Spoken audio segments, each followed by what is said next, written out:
Tá gravando, tá rodando aqui para gravando. Gravando. Está gravando agora. Então, boa tarde a todos, e a todas e a todos. Estamos hoje em uma das nossas ações do nosso projeto Inova Maker, né, do Campus Teresina Zona Sul, com uma palestra da Kátia Furtado, que é da Universidade Federal do Piauí. E eu primeiro gostaria que Mariana falasse um pouco do projeto, antes que eu apresente a Kátia. Boa tarde a todos, boa tarde, Kátia, né? Obrigada por ter aceito o convite da Ellen, né, para dar início às nossas atividades do Inova Make. O projeto Inova Make, ele foi aprovado, né, no ano passado, no projeto do MEC, né, da CETEC, em especial, né, da Secretaria, e nós submetemos uma proposta. Nós, professores do campus, de todos os eixos, elaboramos um projeto que ficou muito interessante, abordando os cursos do meu eixo, né, da gastronomia, né, o eixo da informática, da engenharia e da moda. E todas as possibilidades para serem aplicados aos cursos técnicos também.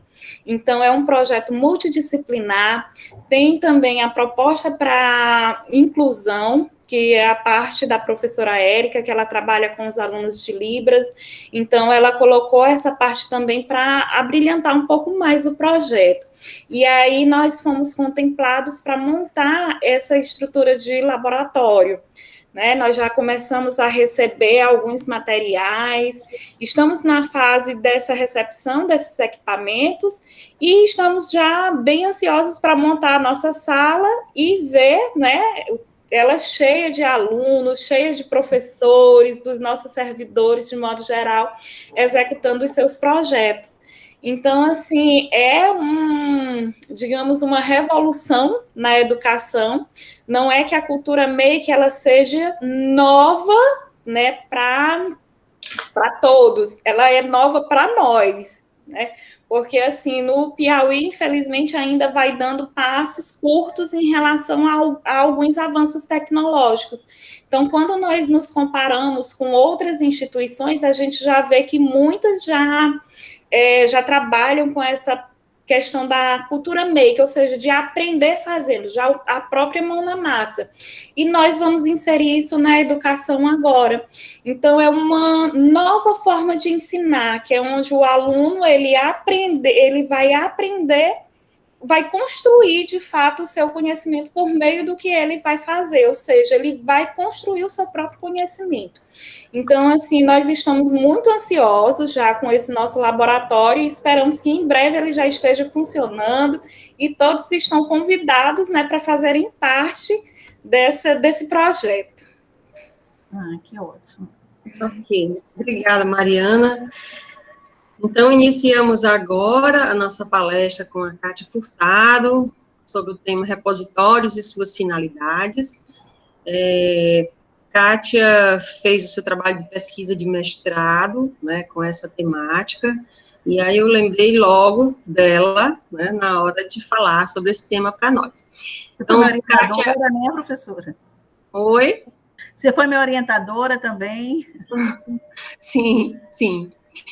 Então, Kátia Regina Furtado da Costa é mestre em Artes, Patrimônio e Museologia pela UFP, é especialista em docência do ensino superior pela Faculdade Marista de Nassau, é graduada em Biblioteconomia e Documentação pela Universidade Federal do Maranhão, é servidora pública efetiva, técnica administrativa e bibliotecária, né, da UFP, o FDPAR, hoje, no campus Ministro Reis Veloso, em Parnaíba. É bibliotecária da FAESP, a Faculdade de Ensino Superior de Parnaíba, presta consultoria na organização e manutenção de bibliotecas universitárias e bibliotecas de cursos técnicos presenciais e semipresenciais, para avaliação de autorização, reconhecimento e recredenciamento de cursos pela Comissão de Avaliação Institucional do MEC e NEP. É docente em pós-graduação, lato sensu, na área de Gestão e Educação, na Faculdade Internacional do Delta, orienta trabalhos monográficos e artigos, é participante como professora convidada em banca de graduandos, curso de licenciatura de História, pela Faculdade Internacional do Delta. Então, a Kátia é tudo isso, e essa simpatia, sempre disponível. E aprendendo mais, né? Igual igual o projeto de vocês, né? No Maker. Vamos aprendendo e fazendo, né? Fazendo e aprendendo. Né? Então, todos bem-vindos, e a palavra é sua, Kátia. Gente, boa tarde, né? Como a professora Ellen me falou, eu sou mestre em Arte, Patrimônio e Museologia, e eu tive a felicidade, né, de ser contemplada com esse tema de repositórios. Então, eu vou passar um pouco para vocês do que eu aprendi, e a gente vai, no decorrer da palestra, vocês podem me perguntar alguma coisa, eu vou respondendo, e a gente vai, assim, batendo papo aqui, tá bom? Eu vou agora baixar a minha apresentação, e qualquer coisa vocês podem... Eu vou perguntando, alguém quer falar alguma coisa? Aí vocês vão falando, tá bom? Eu vou entrar aqui agora com a minha apresentação.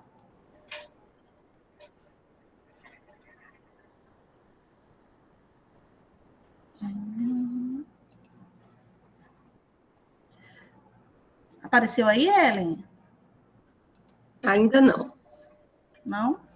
Só um minuto. Não. Deixa eu ver aqui.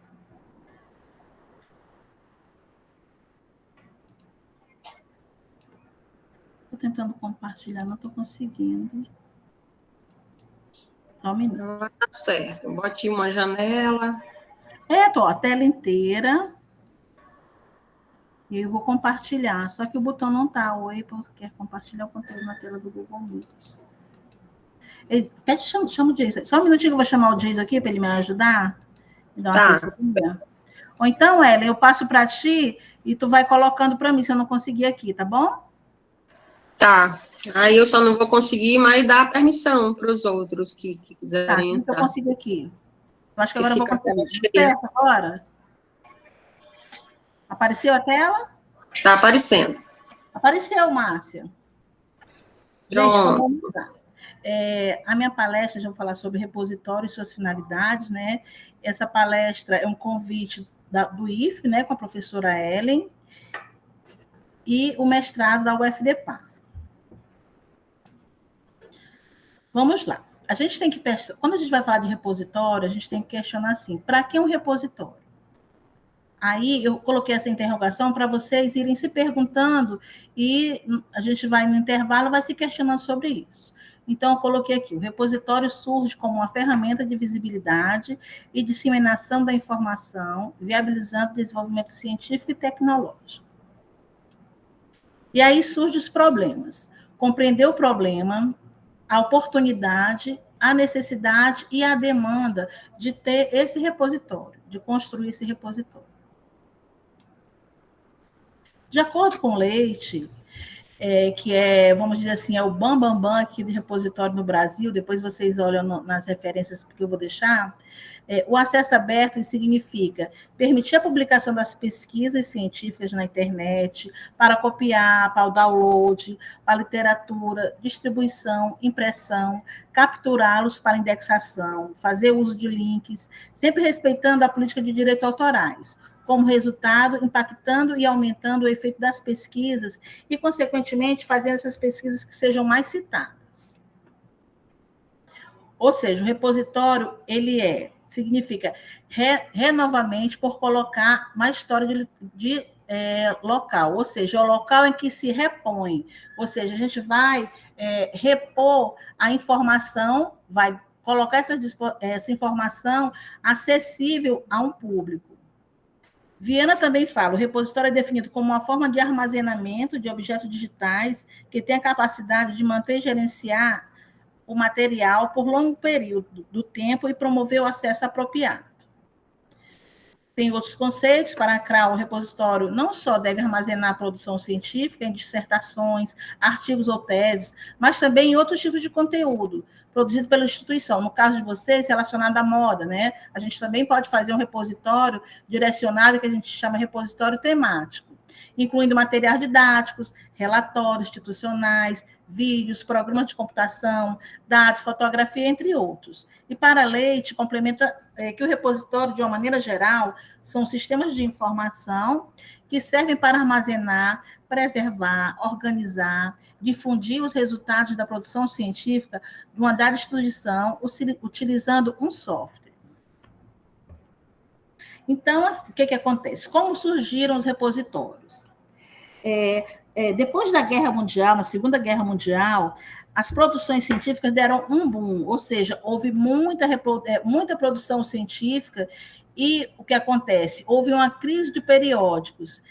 Então, os periódicos aumentaram, estavam soberbos, então as pessoas elas não poderiam pesquisar, porque o acesso ele era restrito, só alguns. Então, com isso, aconteceu esse movimento de acesso aberto, a partir de 1990, em Budapeste, onde alguns cientistas se reuniram e conseguiram fazer essa sociedade uma instituição aberta, onde os livros, onde os periódicos e as pesquisas foram disponibilizadas através de repositórios. Então, o que foi? O porquê que surgiram esses repositórios? Então, com o aumento exorbitante das assinaturas de periódicos, as editoras elas detinham o poder dos direitos autorais da publicação. E, com isso, as outras pessoas, como eu lhe falei, era um acesso restrito, as pessoas não tinham acesso. Então, ser uma forma de dar satisfação à sociedade dos gastos governamentais com pesquisa, dar acesso ao livre texto resultante de pesquisa.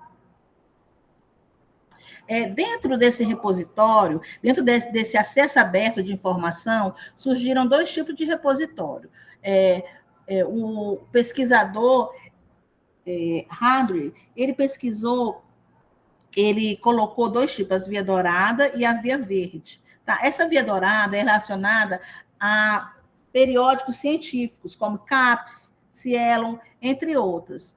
Então, relaciona-se ao acesso aberto, feito pelos próprios editores da revista, ou seja, os artigos são acessados sem nenhuma restrição. Hoje em dia, a gente tem vários, como exemplo, a Cielo, tem a CAPES, entre outros. Então, todos eles a gente tem o quê? Acesso gratuito.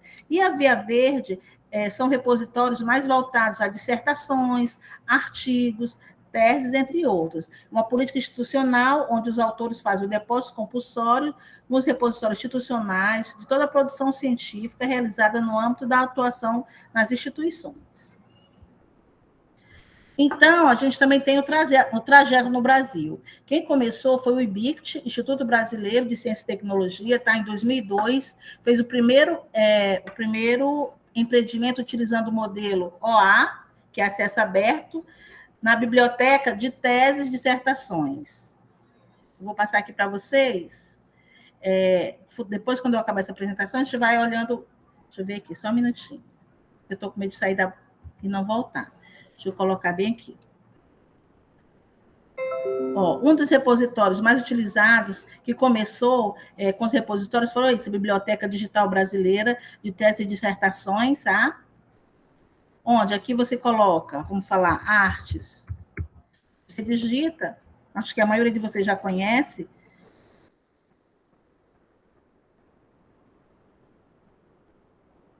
Busca avançada. Então, ele disponibiliza para a gente, isso aqui já é um repositório, isso aqui foi um dos primeiros repositórios do Brasil.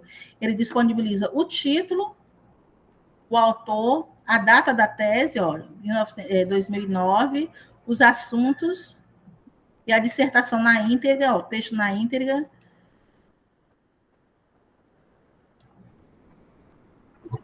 E todos esses dados relacionados Professora Kátia. Oi.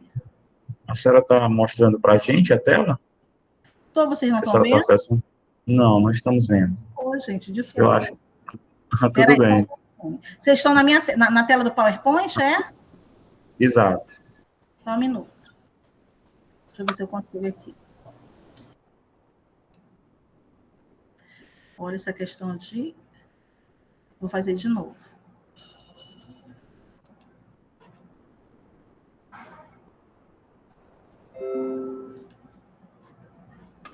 Estão vendo? Agora sim, abriu. Abriu. Tá vendo, professora?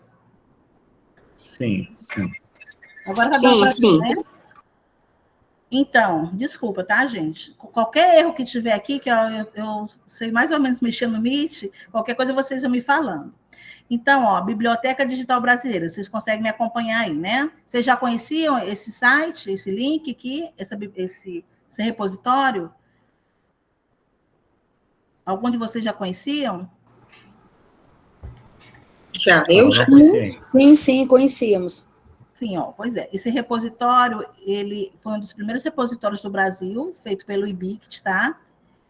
E como eu estou falando assim, a gente, através do título, disponibiliza toda a informação do trabalho, da publicação, resumo, citação. Ok? Eu vou mudar agora para outra tela. Então, voltou para outra tela? Sim, sim. Sim, então tá. Em 2006, as iniciativas embrionárias, como a coordenação e aperfeiçoamento do pessoal do nível da CAPES, como eu falei aqui também, que já é um repositório, o projeto de lei, a PL 1120, apresentado pela Câmara dos Deputados. Isso aqui é mais assim um histórico que eu estou passando para vocês, para a gente ter entendimento do que aconteceu no Brasil. O senador Rodrigues Hollenberg dispõe sobre o processo de disseminação da produção técnico-científica de instituições de ensino superior. Em 2009, o IBICT lançou o edital junto à FINEP, com vistas a oferecer às instituições condições, ou seja, equipamentos, software e treinamento para a extração de repositórios. Nesse período, eles usavam muito o DSpace, que eu vou mostrar para vocês a seguir, tá? Inclusive, atualmente, na maioria das universidades federais, os softwares utilizados em repositórios do DSpace. Em 2011, Hollenberg inicia nova trajetória. Desta vez, ele registra o projeto de lei junto ao Senado, né, no qual imprime as alterações, como a inserção de unidades, instituições de pesquisa. Apesar de não ser aprovado, o PLS configura-se como proposta política nacional que estabelece diretrizes para a gestão de repositórios institucionais. Então, esse aí é mais ou menos como começou o repositório no Brasil. Como eu falei para vocês, a gente tem dois tipos de repositório. Tem os institucionais, que ele é geralmente ligado às instituições, né? Temos o temático também, que apesar de ser ligado às instituições, ele é direcionado. Vamos supor, o repositório de moda. Então, ele vai ser um repositório temático, ele é institucional, porque ele é ligado à instituição, né? É ligado ao IFP. E ele vai ser temático, porque ele vai ser direcionado à área de moda. Se for a gastronomia, vai ser direcionado a repositório temático, porque vai ser um repositório exclusivo da gastronomia, e assim sucessivamente. Alguma dúvida com relação a isso aí, gente? Não, ótimo. Então, vamos lá. Como a gente, etapas, agora é importante aí para vocês, a etapa para a construção de um repositório, tá? Quando a gente pensa no repositório, a gente tem que ver o planejamento. Eu acredito que qualquer local, quando você vai construir ou vai fazer um projeto, então, o que tem? O planejamento, né? Como é que se define esse planejamento, a implementação e o funcionamento. O planejamento do repositório, a gente define, a gente colocou, na realidade, temos várias outras etapas do planejamento, mas eu coloquei as mais importantes, que é a definição de políticas, como vai ser o funcionamento desse repositório, tá? Se ele vai ser aberto ao público, se ele vai ser aberto só ao público da UFP, do IFP, se ele vai ser aberto a toda a comunidade em geral. Então, quem é que vai gerir? Qual o custo? Como é que a gente mantém um repositório? Então, isso tudo são planejamentos que a gente deve fazer antes de começar a fazer um repositório. A implementação, vocês vão, hoje em dia, a gente tem muitos softwares que constroem, né, de repositórios. Na realidade, eu tenho como experiência o Tainacan, só que o Tainacan, ele é um software, só que ele sozinho, ele não constrói o repositório. O software do Tainacan, a gente precisa de outro software, que é o WordPress, para poder hospedar o Tainacan. E temos também o DSpace. O DSpace ele já é um software único, ele é dos Estados Unidos, ele não é nacional, enquanto o Tainacan ele é nacional. e tem as funcionalidades de cada um que eu vou passar posteriormente, tá? A funcionalidade. Quando a gente cria um repositório, a gente também tem que pensar como é que a gente vai fazer a disseminação desse repositório. Por quê? Porque não adianta a gente criar só um repositório e ficar só para a gente. Só se vocês forem fazer, o Kainacan, ele disponibiliza vocês fazerem um currículo lá dentro do repositório, certo? Para você guardar suas coisas, você pode também fazer um repositório, mas geralmente as pessoas, elas constroem um repositório para o quê? Para disseminar, para divulgar os trabalhos. Então, saber qual pesquisa está sendo feita dentro daquele assunto. Eu estou me referindo aqui à moda, porque vocês trabalham direto da moda, né? Esse projeto de vocês. Então, é o povoamento e o marketing, tá? Como é que vocês vão disseminar e divulgar essa informação? A construção do repositório, ele requer tudo isso e muito mais. Então, eu vou passar aqui para a gente conversar. O planejamento. As políticas surgem da necessidade de normatização dos procedimentos basilares adotados pela instituição no tratamento do seu acervo, passando a vigorar como documento formal e guia da equipe de gerenciamento do repositório e de seus orientandos quanto à sua utilização. A política de custo, a gente deve elaborar o que se gasta, ou seja, no meu caso, quando eu fui fazer o repositório do mestrado em Arte, Patrimônio e Museologia, eu senti muita dificuldade. Por quê? Porque, apesar de eu trabalhar na universidade, apesar do repositório ser institucional, eu não tive... eu fui atrás, eu fui atrás de orientação, só que o que acontece? Eu fui no NTI daqui, da UF, da universidade, e eu não tive êxito. Então, o que eu fiz? Eu tive que pagar para poder o repositório funcionar. Então, quando a gente fala, embaixo tem aqui, equipe de competência. Quando você vai formar uma equipe gestora, você tem que pensar não só em você que vai alimentar o repositório, você tem que pensar numa equipe onde a equipe vai fazer a manutenção, a questão da tecnologia, porque a gente, como profissional, a gente não tem o domínio sobre a tecnologia, eu não tenho domínio sobre o software. Então, o que acontece? Eu tive que pagar uma empresa e ela disponibilizou, eu dando todas as informações, como eu queria meu repositório, ela baixou o WordPress e disponibilizou todas as informações para que eu pudesse fazer minha parte, ou seja, alimentar o meu repositório. Então, toda vez que quando vocês forem fazer um repositório, eu indico que vocês façam uma política de informação, ou seja, onde é que essa política de informação, ela contempla a equipe gestora. Eu vou passar aqui a política de informação que a gente tem, que eu fiz, só um minuto. Você conseguir abrir bem aqui.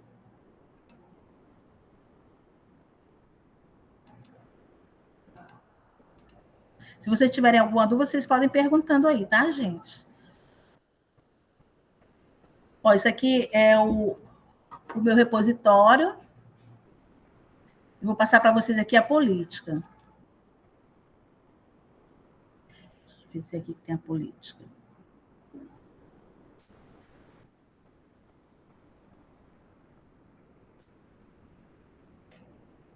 Essa política é um documento que a gente faz...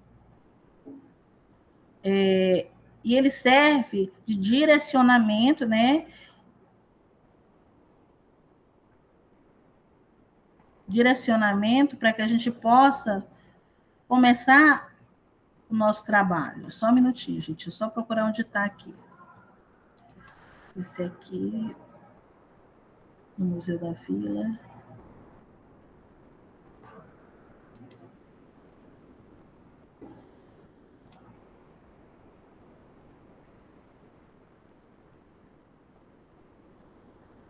Não estou encontrando. Só um minuto, que eu estou procurando aqui.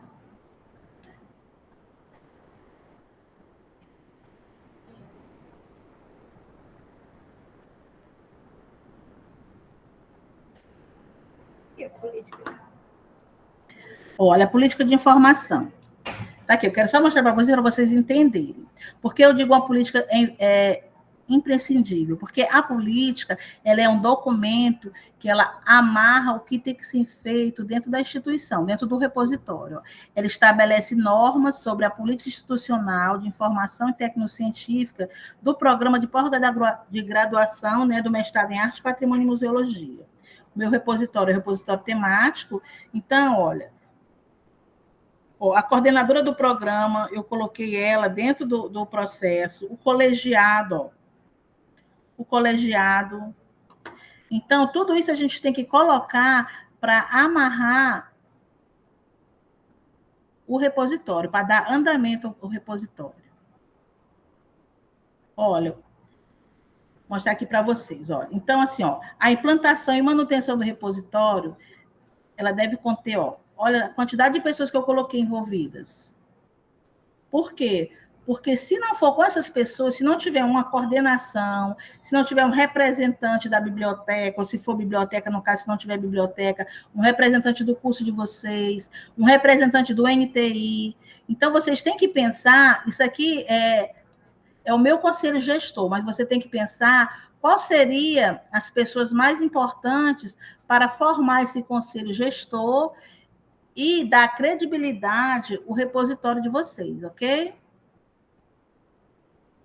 Então, eu queria mostrar isso, a questão do planejamento. Então, a política é a principal, uma das principais necessidades desse repositório, tá? E a equipe de competência, porque sem a equipe de competência, sem a política, o seu repositório, você vai só formar ele e ele não vai andar. Alguma dúvida com relação a isso aí, gente? Vamos lá, passar para outro. Então, Kátia. Oi. Danilo, você pode dar a sua informação ao vivo. Pode falar, Danilo. Pode falar, Danilo. Tá ótimo. Professora Kátia, achei muito interessante essa estrutura e, para mim, o conteúdo é excelente por estar conhecendo. Nós temos na computação, eu sou graduando em licenciatura em informática no IFP e também estou fazendo parte aí da comissão aí do Maker. E eu queria deixar uma contribuição. Danilo. Ótimo ter uma pessoa da NTI. Eu dei uma contribuição, não sei se a senhora já ouviu. Existe uma plataforma que ganhou um espaço gigantesco no mundo aí para a gente na computação, que é o GitHub, que é um repositório usado na computação e que hoje voltou-se também para a área educacional, para a área de registro de materiais, de conteúdos. E o grande ponto interessante que eles estão trabalhando agora é que dentro deles você pode também criar as páginas da internet, né, as web pages, e tudo de forma gratuita, de forma livre, né? Eles têm essa filosofia livre e é muito interessante. Eu vou deixar também os links aí, que é bem legal. Mas ele faz gerenciamento do repositório também? Faz sim, professora. E quando eu vi a senhora colocando a sua estrutura ali de colocação que a senhora criou, que a senhora está trabalhando, é possível, sim, vincular ele também à estrutura institucional para que possa ser gerido pela estrutura institucional. Tanto pode ser dentro da própria estrutura, nos servidores da estrutura, né, da repartição, quanto também pode ficar na nuvem, né, que a gente hoje tudo está sendo usado na nuvem, porque a senhora até comentou aí, que é muito importante ter essa organização. E o GitHub faz muita coisa legal. É mais uma ferramenta. Quando eu vi a senhora falando das ferramentas, que eu conhecia aquela também, é muito legal, mas também tem essa, porque a senhora teve que baixar o WordPress, e o WordPress, né, a senhora mesmo falou que teve que fazer essa ponte aí com outra ferramenta. Também, até mês passado eu pagava R$200 para manter o repositório, porque a gente não tem domínio institucional. Quando a senhora comentou isso, eu já acendeu aqui essa possibilidade de sugerir isso, porque o repositório GitHub é livre e pode ser utilizado das duas formas, tanto de forma livre, gratuita, e aí tem que se tomar o cuidado, como a senhora comentou, dos materiais que ficarão disponíveis, do que ficará disponível, ou pode se utilizar dentro da própria instituição, onde terá mais um controle e mais organização disso. Tudo gratuito, até a página pode ser criada de forma gratuita. Eu não conheço, a gente conhece, a gente trabalhou aqui também, eu vou falar para vocês, o software foi o Tainacan, que foi desenvolvido pelo professor da UNB, aliás, o Dalton. E também o dele é bem interessante. Eu vou te mostrar tudo porque o dele, porque vocês o DSpace, ele é bem formal, né? E o Tainacan, talvez ele seja parecido com esse que você falou, ele é bem colorido, ele é bem, sabe? A gente consegue conectar, isso, consegue colocar ele dentro das redes sociais. Não sei se esse outro, como é o nome dele? GitHub. Twitch? O GitHub. GitHub. Eu coloquei no chat. Depois a gente pode compartilhar tudo, né? Tá bom, porque é sempre bom. É porque isso aqui, na realidade, eu estou mostrando o que eu aprendi, né? E a gente está, assim, compartilhando essas informações. Pois vamos lá, gente. Aí, dando continuidade, né? Como vocês viram, a importância dessa equipe de competência, a gente tem que amarrar o pessoal do NTI, o pessoal da coordenação e as pessoas que vão alimentar esse repositório. E com isso, a gente decide também, nessa política, qual será o público, se é obrigatório aquele público ele alimentar o repositório, ou seja, com informações, com publicações, tá? Aqui no mestrado, a gente criou como obrigatoriedade que o aluno ele teria que disponibilizar o trabalho dele, porque senão o nosso repositório ele é um repositório temático e ele é exclusivo do mestrado. Então, não tinha por que a gente criar um repositório se os alunos não colocassem a publicação, né? Então, na política de informação, foi um dos itens que a gente fez com que o aluno tivesse a obrigatoriedade de disponibilizar a publicação. Vamos lá para o outro. Então, vamos chegar à implantação do software. Olha aí, Danilo. Os softwares são desenvolvidos para possibilitar a criação de repositórios digitais com as seguintes funções, né? Então, armazenamento, gerenciamento, a preservação da informação e a visibilidade da informação intelectual. Aqui eu disponibilizei 2 softwares. O DSpace, tá? Que é um software que possui ampla comunidade de usuários, com isso a manual de instalações completo, que facilita a sua implementação e manutenção. Em contrapartida, o DSpace não é um software desenvolvido com a finalidade de implementação de um repositório de dados e necessita, portanto, de uma customização para que ele desempenhe a contento essa função. Ou seja, como eu disse, ele é mais engessado, ele é mais sério, ele é mais informacional, muito sério. Vou mostrar para vocês a diferença. Então, a funcionalidade do DSpace, ele não precisa de outro software, como eu falei para vocês, que é o caso do Tainacan, ele precisa. O caso do GitHub, que não precisa, né, Danilo? Então, a funcionalidade também, ele cria filtros de busca, gerencia e preserva objetos digitais, facilidade de recuperação, importar coleções de software e exportar e importar usando o protocolo OAI, que é o protocolo de aberto. Eu vou fechar aqui, vou mostrar para vocês também os repositórios. Vocês estão vendo aqui o repositório Roca? Sim. Sim, ó, esse aqui, esse repositório, ele é dentro do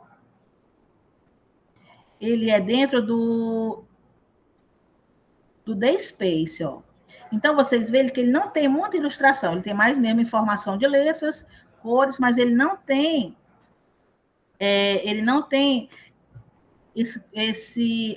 essa ferramenta onde a gente pode conectar, compartilhar com as redes sociais que o Tainacan tem. Aqui, aí você procura o que você quer dentro da área.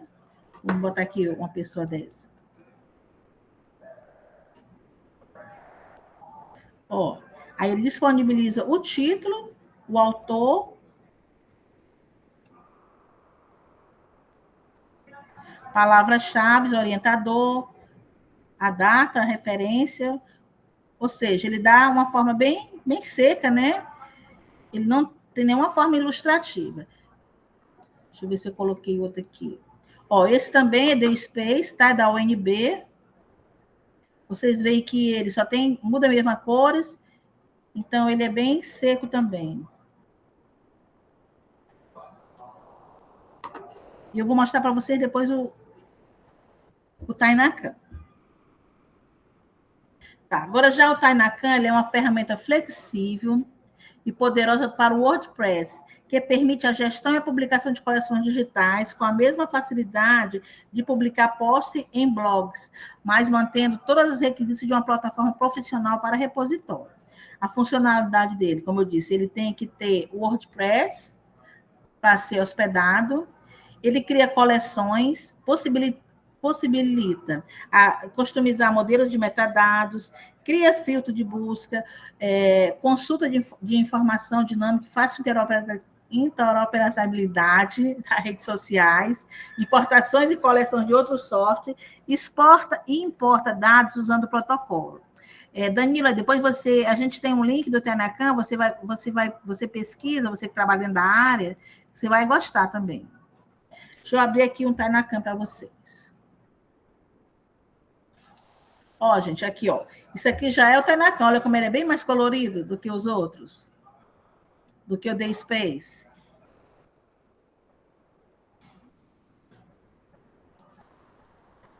O acervo online. Ó. E aí ele dá toda isso aqui, ó. Dá toda a discriminação do objeto. A gente cria o Tinacan, a gente cria os metadados de interesse. No caso aqui, um relicário, tem o título, a classificação, a localidade de produção, o autor, o material utilizado. Então, eu acredito assim, que na área de moda, o Tinacan, ele é muito mais assim, indicado, porque ele disponibiliza as figuras onde o The Space ele não tem esse recurso. Não sei se o GitHub tem esse recurso de... Tem, Danilo, esse recurso de imagem? Professora, tem sim. Eu acabei de ver, eu já estava, quando a senhora falou, colocou lá o slide Tinacan, eu tinha pesquisado já. Ele realmente está funcionando na mesma linha de estrutura do GitHub. Foi uma ideia muito interessante, já pelo que eu vi, né, da equipe que desenvolveu. E sim, dá para fazer sim também a mesma coisa com o GitHub. Tá, ó, deixa eu mostrar aqui para vocês. Esse aqui é o que eu trabalhei, que eu desenvolvi atualmente. Agora que eu tinha, como eu falei para vocês, até mês passado eu pagava ele é hospedado, né? E agora ele está diretamente na UFP. E eu ainda não tô com acesso, mas eu digo assim, anteriormente, ó, as coleções eram divididas dessa forma, a gente poderia dividir por coleções, Feira do Patrimônio. Isso aqui são atividades desenvolvidas dentro do mestrado. A Feira do Patrimônio, documentário etnográfico, intervenções urbanas, inventários participativos, exposição. Então, assim, a gente pode diversificar esse leque de informação dentro da área, no caso de moda que vocês trabalham, né? Ó, aí, ó, acervo fotográfico, isso tudo aqui é para ser alimentado. E aí, ó, os trabalhos finais. Aí a gente tem todos os trabalhos finais. Esse aqui que eu alimentei. Então, eu vou abrir ele, que eu sei que ele está... Ó, aqui é uma coleção dos trabalhos finais do curso. Ó, aí aqui tem todos eles, ó. Vamos ver se o da Ellen está aqui. Uma proposta de sistema de documentação, inventário. Que abraça. O meu é o primeiro, Kátia, eu acho. Não, acho que... Deixa eu ver aqui. Acho que tem mais de um. Peraí.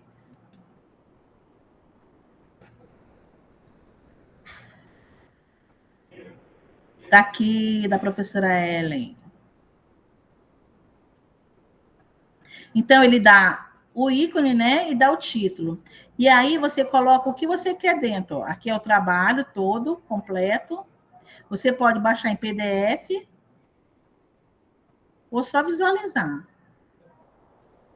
E aqui tem, ó, o resumo, o que é o trabalho dela, o título, a descrição, a fonte, o ano, a área do conhecimento, os autores, palavras-chave, e tudo mais que você quiser comentar. Se você quiser colocar aqui, você coloca no e-mail. Se você quiser disponibilizar para compartilhar via Face, deixa eu botar aqui, via Face. Eu acho que esse de baixo.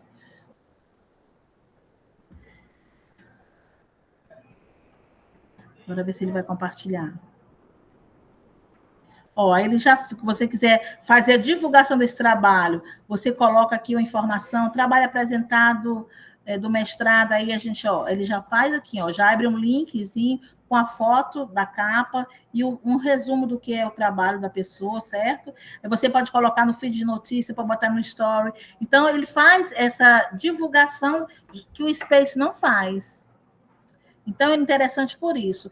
E até vocês futuramente, professora Ellen, vocês podem pedir, se vocês acharem interessante, porque agora o Danilo ele tem que chamar alguém que dê uma aula sobre esse GitHub, né? Que é interessante a gente conhecer os diversos softwares que tem disponibilizado no mercado, né?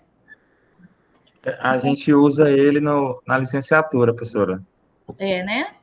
Uhum. Então, você viu aí como é também interessante o Tainacan, ele é bem mais colorido. Fabuloso, fabuloso, fabuloso.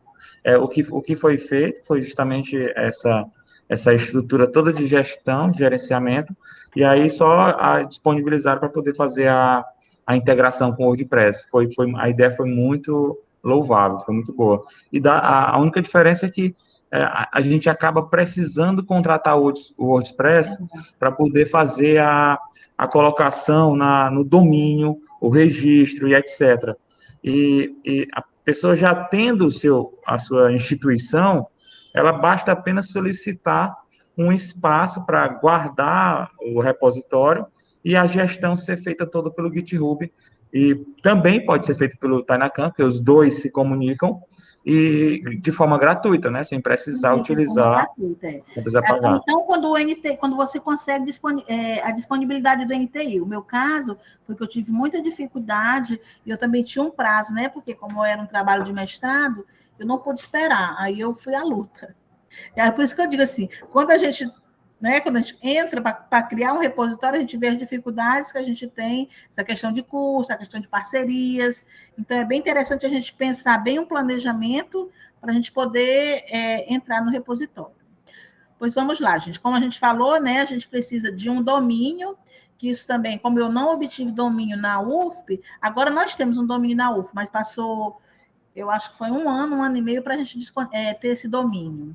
E até está na UFP, ainda vai passar para o UFDPA, ainda vai ser outra conversa. Então, a gente tem que ter, para a implantação, a gente tem o domínio, né? O endereço de recurso disponível em rede. Nós temos também para a implantação metadados, como eu coloquei aqui, os metadados ele tem por objetivo descrever e identificar o documento, a fim de facilitar o processo de recuperação de informação. Exemplo, livros e autores, os metadados, né? Na realidade, metadados, a gente chama metadados, mas na realidade são os campos que a gente tem que criar para poder identificar aquele material, né? No caso de livro, seria autor, título, ano, editor, entre outros, fotografia, data, local, a dimensão, um objeto, né? O nome, a data, a origem, por aí vai. O povoamento, como eu falei para vocês, a gente tem que ter essas publicações científicas, a obrigatoriedade do depósito e essa licença, que é uma licença gratuita, onde o aluno, onde o autor, ele vai disponibilizar o acesso dele à publicação. Mas dentro da política de informação, você tem que ter um termo onde o autor assina, disponibilizando, né, autorizando essa publicação. A questão dos direitos autorais. E também temos o marketing, que é a divulgação do repositório, a divulgação de notícias do repositório, a divulgação do conteúdo através das mídias sociais, o treinamento para a disseminação dos repositórios e parceiros, tá? Aqui no meu caso seria a UFDPA, a UFP, o IFP e por aí vai. Então, sem esses parceiros, sem essa divulgação, você não consegue viabilizar o seu repositório. Aí nós temos as boas práticas, que eu já mostrei algumas, né? Vamos fazer aqui, vou pegar uma aqui. Peraí, deixa eu ver aqui.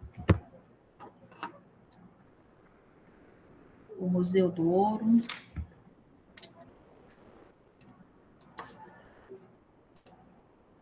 Rapidinho, gente, eu só...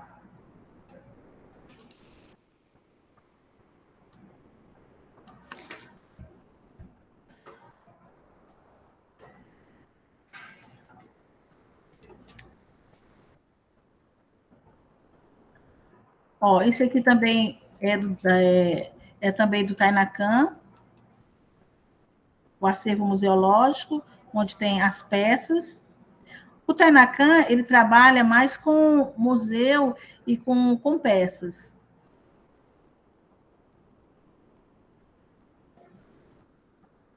Ó, os metadados mostrados, ó, o número, ó. Aí a gente localiza, isso tudo é metadados que foi alimentado, ó.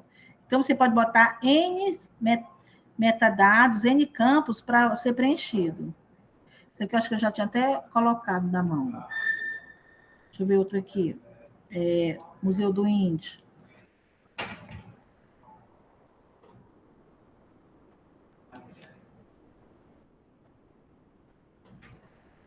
Ixi, não deu certo.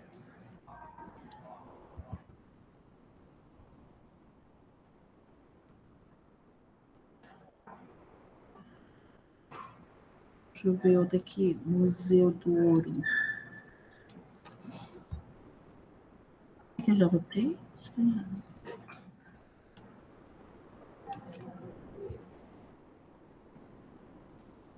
Ó, ou seja, assim, é relacionado à pintura, esse aqui. Então, assim, o Tainacan, ele serve também como jornal, como informação. Você pode utilizar o Tainacan como currículo. Vou ver aqui, ó, peças, ó, isso tudo aqui é campos, ó, onde você escolhe o que quer.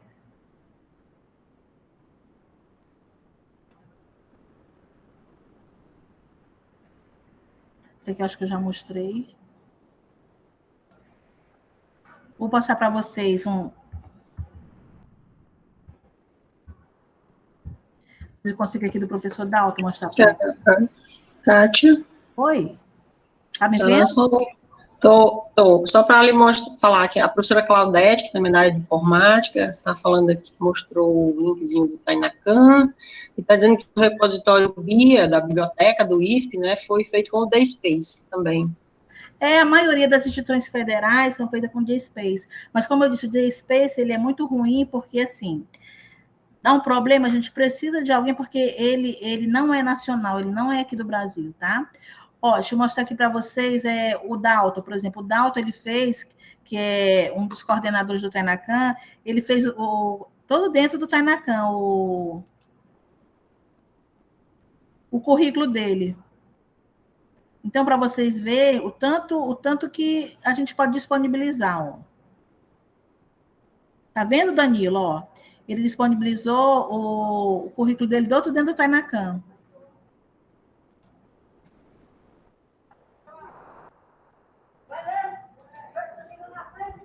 Legal, foi excelente. Então, ele é bem... Então, o Tainacan, ele é bem dinâmico, Eu coloquei esses dois para vocês verem a diferença de um para o outro, né? Enquanto o repositório de boas práticas, eu peguei da UNB, foi aquele que eu mostrei anteriormente, que tem o DSpace. E é isso, gente. O desenvolvimento de um repositório, em qualquer instituição, é um projeto a longo prazo, né? Como eu falei para vocês, a gente tem que ter tudo isso pontuado, né? Para que possa ser um repositório de excelência e devido à complexidade dele, ok? Aqui tem as referências bibliográficas. E a gente eu vou estar disponibilizando essa apresentação com a professora Ellen. Tá ok? Professora, deixa eu disponibilizar. Ok. Alguém quer falar algum comentário, quer falar mais alguma coisa sobre aqui, gente? Pois é, exatamente isso que eu ia dizer, né? Estamos abertos a perguntas, a dúvidas, a contribuições. O pessoal da informática, o pessoal do projeto. Bom, eu gostaria de parabenizar, né, a Kátia pela apresentação dela. Era ela falando e eu imaginando o repositório já da gastronomia, né, com várias áreas, né, por exemplo, cozinha fria, aí todas as preparações elaboradas com fotos, com as receitas, aí depois tinha confeitaria, e assim ia demonstrando, era uma forma de ir divulgando até as coisas que a gente vai fazendo. Exatamente, um livro de receitas virtual, Danilo, desenvolvidos pelos alunos do próprio campus, né? É muito interessante. E também, depois o Danilo, Ellen, tu convida o Danilo para dar uma palestra sobre esse outro software, que também é interessante, né? Aí vocês dão uma olhada para ver o que é mais interessante, se é o Tainacan, o que tem mais funcionalidade, se é o Tainacan ou se é esse outro, o GitHub. O Danilo está perguntando aqui pelo dele, né? O repositório da informática, né, Danilo? Ô, Danilo, desculpa, eu pesquisei o da moda. Não, professora, é uma brincadeira que eu fiz aqui com a professora Mariana, do livro de receita dela, que ela falou, livro de receita, cadê o meu, professora? Do trabalho que a gente fez no Gastronomia Box. Porque Mas assim, a sugestão da... Só te cortando aqui, Danilo. Fala, professora. Te cortando um pouquinho, porque assim, a gente, como não era tecnológico, né, no final das nossas disciplinas práticas, a gente pediu um portfólio para os alunos que eles imprimiam. Eles tiravam as fotos, eles imprimiam essas receitas, faziam um livro. Só que, assim, acabava saindo oneroso para eles, e fazendo agora no repositório virtual vai ficar muito mais prático e barato. E hoje em dia a gente tem a tecnologia a nosso favor, né, onde é disponibilizado vários sites, vários acessos gratuitos, né, software gratuito, e a gente, assim, às vezes a gente a gente não conhece, né, tem disponível e a gente não conhece, como o Danilo expôs aí outro software, que é muito bom, então isso vocês vão vendo o que é melhor, né, e o que se adequa mais à necessidade de vocês. Professora, a professora Kátia, eu paguei essa disciplina, eu já conhecia, mas eu tive muito mais aprendizado também quando eu paguei essa disciplina com o professor Gerson, que as outras professores conhecem, e a gente trabalhou muito essa criação de repositório da computação usando o GitHub. E só fazendo um gancho aqui na sua fala, para a gente ver quem é o melhor, os dois vão funcionar perfeitamente. Na verdade, é um complementando o outro, porque essa ferramenta que a senhora apresentou, que eu vi que foi desenvolvida, ela já está toda organizada para esse tipo de trabalho, né? De gestão acadêmica, etc. O GitHub é o gestor, né? A nível de programação, nível de gerenciamento de conteúdo. E no GitHub a gente pode alterar do jeito que a gente achar melhor, necessário. E aí é só ter o espaço no servidor da instituição que pronto, está resolvido. Difícil é esse espaço eu ainda não tive. Aqui não. Pois é, mas não, por isso que eu digo, a gente tem que amarrar bem essa questão da equipe, porque tem que ser pessoas envolvidas e pessoas interessadas, porque como o meu era um projeto, assim, eu não pude colocar assim. A gente também estava nessa migração de UF para o UFDPA. No momento, a gente ainda não tem nenhum domínio UFDPA. Então, a gente sente muita dificuldade com relação a isso. Então, a gente tem que ter esse espaço, né, para a gente poder também não perder esse material. Então, vocês têm que saber, assim, amarrar bem quem são as pessoas, conversar, criar aquele documento que eu falei de política da informação, que é uma política de funcionamento, né, do repositório. Então, ali vocês colocam tudo o que é para ser. E aí a gente não corre o risco de perder as coisas, entendeu? Ok. Kátia, tem a professora Claudete, quer perguntar, quer falar. Claudete? Primeiro, eu vou pedir desculpa, porque está em construção aqui do lado, está um barulho danado, mas dá para vocês ouvirem direitinho? Dá, professora. Sim, sim. A última fala da Kátia contemplou o que eu ia complementar, né? Porque nas falas, né, da apresentação, em primeiro lugar, parabéns, adorei o repositório. E, assim, eu não conhecia, né, na prática o Tainacan, né? Eu conhecia mais o The Space, né? Na conta do mestrado, a gente trabalhou com ele. Então, assim, eu acho que nós, como equipe do Instituto Federal Piauí, a única coisa que me preocupou é essa questão do repositório de gastronomia, repositório de moda, porque quando a gente fala de repositório, a gente cria um repositório institucional, que foi essa dificuldade que você teve em relação a ser um projeto, né, de pesquisa. Eu acho que a gente já deve iniciar pensando em algo que seja duradouro, e que se crie categorias, né? Então, criando esses documentos de um repositório do Instituto Federal do Piauí, Campus Teresina, Zona Sul, e dentro desse repositório, criar as categorias por curso, né, de gastronomia, de informática, até porque quando você vai criar esses metadados, você pode fazer essas buscas por área, né? Então, quando a gente divide, eu acho que enfraquece um pouco essa questão de criar um repositório de um curso, um repositório do outro. Então, eu acho que a gente já deve iniciar pensando nessa ideia de um repositório único, né? E dentro desse repositório único do Campus Teresina Zona Sul, ou do Laboratório Maker, aí as coordenações, né, do projeto deve pensar para já criar uma coisa mais fortalecida, né, e algo mais duradouro. Porque quando se inicia algo com essa questão de projeto, às vezes o projeto acaba ou as pessoas que estão à frente vai para outro lugar e aí aquilo vai enfraquecendo, né? Eu acho que a gente deve iniciar pensando em algo mais duradouro e que permaneça, né? Que só vá agregar a cada ano que passe. E eu adorei, e eu acho que ele é bem mais interessante, principalmente para a categoria dos nossos cursos, né, do que o DSpace, porque o DSpace ele é mais apropriado para repositório de documentos. Dá para você criar imagens e vídeos, só que não fica automaticamente tão visível como a ferramenta que vocês utilizaram, né? Essa questão da facilidade da busca, já vinha a imagem, o vídeo, é bem mais interessante, né? E mais uma vez, parabéns. Eu só queria deixar essa fala em relação a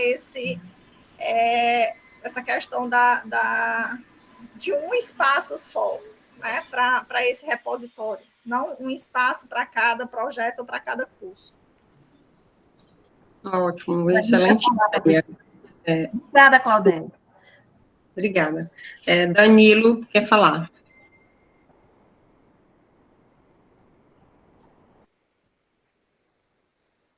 Danilo? Está desligado, Danilo. Professora, desculpa. A professora Claudete, foi a emoção de falar. A professora Claudete acertou em cheio quando ela comentou sobre a questão do repositório. Eu já estava imaginando aí, igual a professora Mariana, a mente voando aqui em várias possibilidades, como a professora Mariana fala.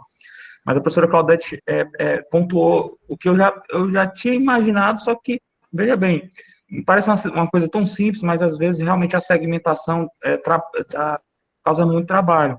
No repositório da UFP, eu consultei, que a professora Cátia estava comentando, é um subdomínio, é só assim, repositório.ufp.br, pronto, tá lá. Então, tipo, eu acho que a minha sugestão, né, é que fosse só mesmo o nome repositório, né, a professora aí, Claudete, a professora Alcim, a professora Mariana, todo mundo envolvido, pudesse começar assim, porque eu consultei e não existe realmente o endereço repositório IFP, né, para se utilizar, para guardar o material, para poder ter essa gestão desse conteúdo. Não tem, como tem na UFP, né, por exemplo. Exatamente. Mais alguém?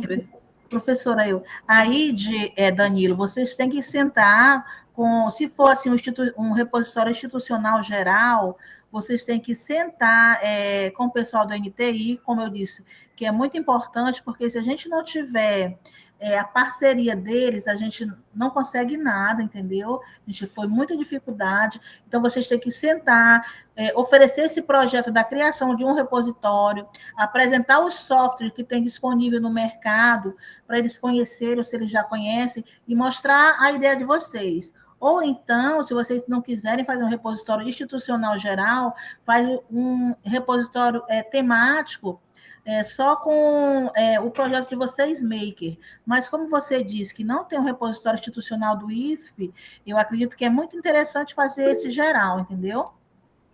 Tem o BIA, no caso, né? Mas assim, na função igual como da UFP tem, que é repositório mesmo, lugar concentrador, não, assim, igual da UFP, que você pode concentrar e justamente colocar, como a professora Claudete comentou, entrou no repositório, e lá você pudesse escolher todas as áreas, todos os ambientes, a moda, a gastronomia, a computação, enfim, a engenharia, você só clicava e de lá, você dentro do repositório começava a ter acesso àquele conteúdo que você estava buscando. Exatamente. A professora Mariana também quer falar. Que era exatamente sobre a Bia, né, que o Danilo acabou de falar, né, que a gente tem um início de repositório, só que é só para esses trabalhos acadêmicos, não tem para a parte técnica, né, que é essa a falta que a gente está sentindo. Então, assim, eu não sei se seria um institucional completo ou se nós faríamos para o campus e depois expandiríamos para os demais, né, porque aí tem que ter a questão da adesão dos demais colegas e das demais áreas do IFP também. Mas é muito interessante isso para a gente fazer e amadurecendo a ideia, a questão de ser algo único, trabalhar com comunidade, vai ser maravilhoso. Adorei a ideia de todos, viu, Claudete? Ok, ótimo. Gente, Edna Chaves, Edna quer falar ainda. Pode falar, professora. Boa tarde. Apenas para registrar aqui a minha satisfação, né, em ver um grupo empenhado em construir uma coisa que vai ser tão útil, né? Então, assim, é muito bom ver quando as pessoas juntam os seus potenciais em prol de algo, em prol da nossa comunidade acadêmica. Então, só para fazer esse registro, eu estou aqui maravilhada, ouvindo tanta gente competente, cada um nas suas áreas de expertise, né? Então, um grande prazer ter participado dessa palestra, somente para fazer esse registro. Obrigada. Obrigada. Professora Regiane. Olá a todos, boa tarde. Também queria só deixar registrado, né, como foi bom essa tarde, esse aprendizado com a professora Kátia, né, e os demais colegas também que colocaram as suas contribuições.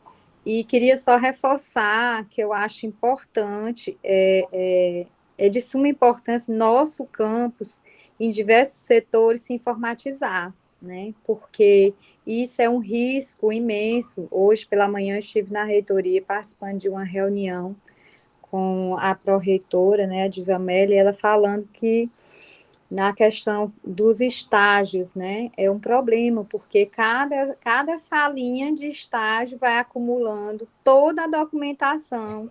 Aí vem um aluno que terminou um curso, está com 10 anos, e é o único local que ele vai procurar informações sobre a questão do estágio é na coordenação de extensão, né? Então, a necessidade de informatizar todas essas áreas e todas essas práticas, porque muita coisa é feita, né? Inclusive, assim, né, parabenizar a todos, porque o nosso campus foi muito citado durante a reunião como o campus mais empreendedor, o campus que mais trabalha com práticas de inovação, de pesquisa, né, de extensão. Então, muitos produtos já saíram de lá, muitas ideias inovadoras. Então, eu acho que, sim, é importante para que a gente tenha isso como acervo também, né, das práticas que são realizadas e que esse acervo ele seja acessado de qualquer local, né? Não precisa você ir até o campus,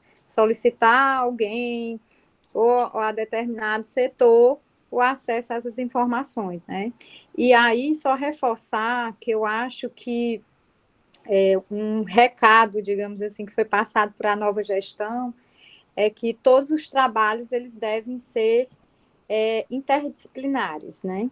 Então, a ideia é que os projetos que vão ser propostos, né, agora na área de extensão, eles estejam interligados com as diversas áreas. E o nosso campus foi, inclusive, citado, né, como exemplo, como a moda pode estar se articulando com essa perspectiva da hospitalidade e lazer, né, que é o outro eixo que se trabalha. Então, eu acho que separado talvez não traga tanta contribuição. Eu também acredito que você tendo dentro, a separação deve haver dentro do sistema, né? Como uma forma organizacional, mas não como, e eu acho que até reduz os trabalhos, né? À medida que se faz você vai só colocando dentro dos eixos, né, de desenvolvimento, seja o de moda, seja de gastronomia, seja de informática, né? Enfim, todos os eixos que é desenvolvido lá no Instituto. Era só isso mesmo, e agradecer. Foi para mim que estou entrando agora conhecendo um pouco dessa área, que nunca trabalhei com a parte de extensão, né? A Helenilson está aí já há mais tempo, já é bem expert, né? Peço sempre ajuda e quero contar sempre com sua presença e seus conselhos, né? E eu acho que é isso. Eu acho que o nosso campo só tem a ganhar se a gente trabalhar em conjunto mesmo. E obrigada e boa tarde a todos. Ok, obrigada. A Regiane me lembrou um fato importante, é que essa ideia de preservar a memória institucional já partiu também de outros esforços da pesquisa dos memoriais, que já foi implantado em cada campus. Eu fiz parte de uma dessas comissões, e houve todo um esforço para se abrir o memorial na reitoria, mas não foi possível por questões temporais e de burocracia, de montar mesmo o espaço. E aí, quando entrou a pandemia, ficou mais difícil ainda. Mas essa questão da memória institucional já vem sendo trabalhada, já tem gente que já fez pesquisa, né, sobre seus campos, guardar imagens, a gente já vem guardando imagens há muito tempo, né, existe uma comissão geral para isso, comissão em cada campus, e isso é muito importante. Realmente, o nosso material institucional está se perdendo, em parte, ele tem que ser todo informatizado. Eu que sou do tempo de Escola Técnica Federal do Piauí, lembro de quantas coisas ficaram perdidas, né, no tempo e no espaço, exatamente. E lembrando também, Ellen, que nisso não cabe apenas ao trabalho de nós profissionais, que já somos sobrecarregados em torno disso, que isso deve ser contratado uma empresa que trabalhe com arquivamento, que trabalhe apenas com esse material, porque nós, enquanto servidores, não temos nunca braços suficientes para realizar esse trabalho, né? E da forma como ele deve ser feito por empresas especializadas, para que, como você colocou, para que não seja perdido, né? E lembrou-me outra coisa, que o Piauí já tem mais de 40 museólogos, que são pessoas capazes de fazer esse trabalho, né? Já tem alguns técnicos também formados por um curso do Estado, que poderiam ser auxiliares nesse processo, então tem que saber aproveitar o conhecimento local, né?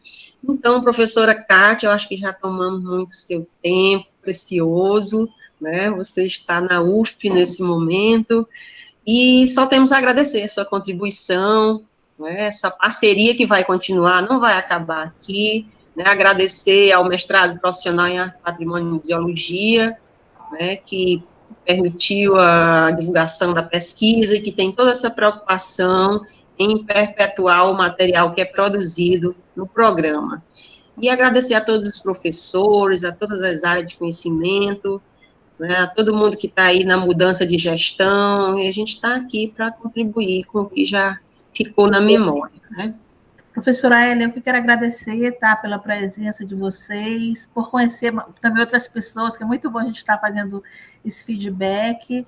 E com relação ao material, você quiser, eu disponibilizo para você, porque, como eu te disse, a gente está... O repositório do Moodle, eu não tenho acesso 100%, mas eu tenho a política de informação, que eu acho que é a partir daí que vocês podem ler e desenvolver, né, a política de vocês. E eu estou aqui para isso, para tirar dúvida, para a gente conversar, para outras reuniões, tá? Só é ruim porque é virtual, a gente não pode nem sentar para tomar um café, né? Mas qualquer hora eu apareço por aí, quando essa pandemia acabar, e a gente marca um encontro presencial, tá bom? Ok, Kátia, eu queria só pedir a você que você fechasse as suas janelas para que a gente pudesse fazer um print com todo mundo, tá? Quem puder, quem quiser, pode abrir, para a gente guardar esses prints que são muito importantes, né, no histórico da nossa busca por essa melhoria nas nossas instituições. Professora, nem me lembrei do print, senão eu teria maquiado, passado aqui um batonzinho, uma coisa, vamos arrumar aqui os cabelos. Eu faço a edição depois, professora. Danilo, olha a responsabilidade, viu, Danilo? Faça essa edição bonita desse negócio, tá bom? Não precisa, professora, não precisa. Então, quem quiser fazer prints também, ainda ficou uma janela aí que ninguém quis. Ok, minha gente, muito obrigada, né, feliz com mais uma iniciativa, mais uma formação, né, nessa caminhada aí que a gente está dando continuidade, e vamos nessa, né, buscando, fazendo parceria, nós estamos no mundo das parcerias, das contribuições, porque dinheiro mesmo, esse governo não promete, né, então a gente tem que se virar, os 30, né? Me perdoe, muito obrigada, eu não abri a câmera porque eu estou aqui indevidamente vestida. Tudo bem, tudo bem. Nesse Kátia, calor, beijão, obrigada. Perdoado. Um beijo, gente. Prazer em conhecê-los, tá? Um abraço a todos. Fiquem com Tá Deus. outro. Saúde. Tchau. Vou parar a gravação aqui. Eu não abri a câmera porque eu tô molinha da segunda dose da vacina, tô aqui deitada. Eita, Valdene, mas abençoada moleza, né? Abençoada moleza. Desligando. Vou desligar só a gravação.